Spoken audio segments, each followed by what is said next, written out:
Hello dear student, welcome. तो अभी next topic हम लोग सीख रहे हैं बच्चों लोग, हाउस प्रॉपर्टी का सम है। तो ये वाले सम में चीज़ क्या माने में, भले सम छोटा है और बच्चा कंफ्यूज हो जाएगा, क्योंकि एक तो स्टैंडर्ड रेंट वर्ड दे दिया। क्या दे दिया वर्ड? Standard rent. अभी दो घर है, हाउस 1 और हाउस 2। इसमें से घर लेट आउट है, लेट आउट बोलो तो भाड़े पे दिया, और एक है एसओपी। क्या है? एसओपी मतलब खुद रह रहा हो, सेल्फ ऑक्यूपाइड प्रॉपर्टी। तो कैसे मालूम पड़ेगा कि एसओपी की एलओपी है? सभी भी कभी भी ये देखने एक्चुअल रेंट। क्या देखने का? जिसका भाड़ा मिला वो भाड़े पे दिया। तो एक्चुअल रेंट किधर दिया? हाउस 1 पे दिया, मतलब उसका महीने का भाड़ा 75 आ रहा है, ये लेट आउट हो जाएगा। क्या हो जाएगा? ये लेट आउट मतलब भाड़े पे दिया। ये इधर नील दिया है, इधर कोई भाड़ा आ रहा है क्या? मतलब खुद रह रहा, तो काय का भाड़ा आएगा, तो ये एसओपी रहेगा। क्या रहेगा? जबकि बाकायदा इधर लिखा भी है house 1 is let out, house 1 is, और ये एसओपी। तो अपना लॉजिक भी इस्तेमाल करना है। कभी कभी ये नहीं लिख के आएगा तो आपको समझ में आना चाहिए कि ये लेट आउट और ये एसओपी। पहले ये डाउट क्लियर हुआ। और इसमें एक वर्ड दिया स्टैंडर्ड रेंट। क्या दिया है? तो मैंने फॉर्मेट क्या याद कर, अभी एसओपी को भी सॉल्व करना है, एलओपी को सॉल्व करना है, एसओपी को सॉल्व करने की जरूरत नहीं, उसको बता दो, क्योंकि इसका इंटरेस्ट और लोन डिडक्शन भी नहीं दिया है। तो एलओपी पे कितना टैक्स लगेगा बताने का। तो सुनो, बोलो। इनकम फ्रॉम हाउस प्रॉपर्टी है ना, पहले क्या आएगा? Municipal valuation. क्या आएगा? और फेयर रेंट। दोनों में क्या उठाने का? बड़ा। म्युनिसिपल वैल्यूएशन फेयर रेंट में क्या उठाए? बड़ा। फिर स्टैंडर्ड रेंट लिख के क्या उठाने का? छोटा। फिर जो एक्चुअल रेंट मिला उसमें तो क्या उठाने का? बड़ा। पर इधर एक चीज क्या बोला मालूम है क्या? 2 महीने का भाड़ा भी नहीं आया है। House one was let out for 10 month. कितने महीने के लिए दिया? साल में कितना महीने रहता? पर घर को 10 महीने के लिए भाड़े पे दिया, मतलब 2 महीने का भाड़ा आया। क्या उसको वेकेंट बोलेंगे? क्या बोलेंगे? वैकेंसी, खाली। तो कैसे शुरुआत करेंगे? आ जाओ। म्युनिसिपल वैल्यूएशन, म्युनिसिपल वैल्यूएशन लिखने का। हाउस 1 क्योंकि लेट आउट है, कितना है? 11,500,000। कितना दिया है? 11,500,000। ओके। फिर लिखा फेयर रेंट। क्या लिखा भाई? फेयर रेंट कितना है? 10,05,000। 10,05,000, 10,50,000, 10,50,000। तो ये दो पहले लिखने का। कौन सा लिखने का भाई? म्युनिसिपल वैल्यूएशन और फेयर रेंट। अभी दोनों में क्या उठाएंगे भाई? हायर। क्या उठाएंगे? हायर। तो हायर बोले तो बड़ा उठाएंगे, ए और बी दोनों में हायर कौन है भाई? 11,500,000। पुट आउट है दादा। फिर स्टैंडर्ड रेंट लिखेंगे। क्या लिखेंगे? 9,90,000 दिए। कितना दिया है? 9,90,000। अभी इन दोनों में क्या उठाएंगे? लोअर। क्या उठाएंगे? लोअर बोले तो छोटका बाबू, छोटा लेंगे। ठीक है, सी और डी दोनों में छोटा कौन है? 9,90,000। कौन छोटा है भाई? 9,90,000। सिंपल। अब दिखेंगे एक्चुअल रेंट। क्या लिखेंगे? तो कितना रेंट है? 75,000। इसको पहले इंटू 12 करो। 75,000 को इंटू 12 करो, है ना? 75,000 इंटू 12 करेंगे, कितना है भाई? 9,00,000। अभी दोनों में बड़ा कौन है भाई? 9,90,000 की 9,00,000, क्योंकि इसमें भी हायर लेना है। क्या लेना है इसमें? हायर। पहले दो जोड़ी में बड़ा, लास्ट के 2 जोड़ी में बड़ा। जहाँ स्टैंडर्ड रेंट है वहाँ छोटा उठाना, जहाँ स्टैंडर्ड रेंट है वहाँ स्टैंडर्ड रेंट बीच में है। तो 9,90,000 और 9,00,000 में बड़ा कौन है भाई? 9,90,000। ओके।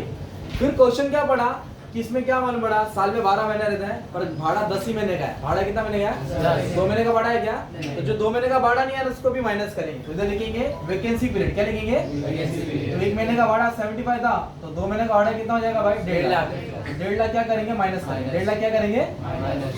क्योंकि इसके पहले जो सम सॉल्व कराया था उसमें ऐसा कुछ बोला नहीं था, पर इसमें क्या बोला? 2 महीने का भाड़ा आया नहीं है, तो अब माइनस करेंगे 8,40,000। तो ये तुमको मिलेगा गाँव। क्या मिलेगा?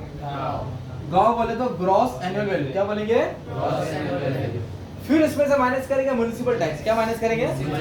तो इधर दिया है म्युनिसिपल टैक्स पेड। कितना दिया है? 10,200। इसको नहीं लेने का ना दोस्त, क्योंकि एसओपी है ना यार। तो म्युनिसिपल टैक्स कितना? 10,200। तो 8,40,000 में से 10,200 क्या करो? माइनस करो। 8,29,800। अभी ये गांव से किधर है? 9 में। किधर है? 9 बोले तो नेट एनुअल वैल्यू। क्या आएगा? इधर तक समझा? फिर डिडक्शन आएगा अंडर सेक्शन 24। 2 डिडक्शन आता है, एक तो स्टैंडर्ड डिडक्शन 30%, बोलो स्टैंडर्ड डिडक्शन, और एक क्या आएगा? Interest on loan. क्या आएगा? तो 30% अपने को रूल निकालना है। किस पे निकालना है? 9 पे निकालना है। तो 8,29,800 पे 30%, 2,48,940। शाबाश। ये क्या है? हो गया अपना स्टैंडर्ड डिडक्शन। कितना परसेंट? एनओबी पे निकाला। और एक आएगा इंटरेस्ट ऑन लोन। क्या आएगा? ये रिपेयर को कुछ नहीं करना है भाई, वो उसको ऐसे भरता है अपने को कंफ्यूज करने के लिए। रिपेयर, इंश्योरेंस कुछ भी बता दो, वो सब इसमें आ जाता है। किसमें आ जाता है? 30%।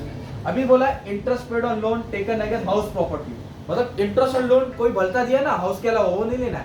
हाउस प्रॉपर्टी का लोन का इंटरेस्ट ही डिडक्शन है। जिधर लिखा हाउस प्रॉपर्टी पे लोन लिया, कितना लिया मालूम है क्या?